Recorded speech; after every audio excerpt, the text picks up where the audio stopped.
Here are some reasons why it is important to have an attorney review a franchise agreement before you sign it, or any contract for that matter. The very first reason is making sure you understand your legal obligations. Not just yours, but theirs as well. What are they legally obligated to provide to you, and what are you legally obligated to provide to them? Number two is having an attorney review it. We can identify what we consider unfair terms. In particular, in the franchise world, this is really important because you have to understand, are these terms unfair? And unless you practice franchise law or understand the franchise industry in and of itself, you're not going to be able to identify whether the terms are fair or unfair. Number three is, in particular with franchise agreements, an attorney that is specialized in franchise law will be able to review the agreement and see if it complies with the regulatory compliance. In particular, does it comply with the FTC admitted franchise rule? Are they providing you all the information that you're supposed to be given prior to signing that franchise agreement? Number four is financial commitments. What are you committing to?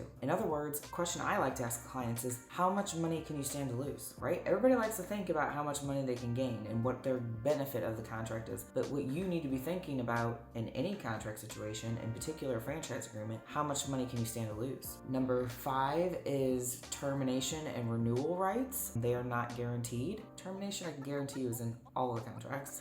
But you need to understand, when can your contract be terminated? When can you renew?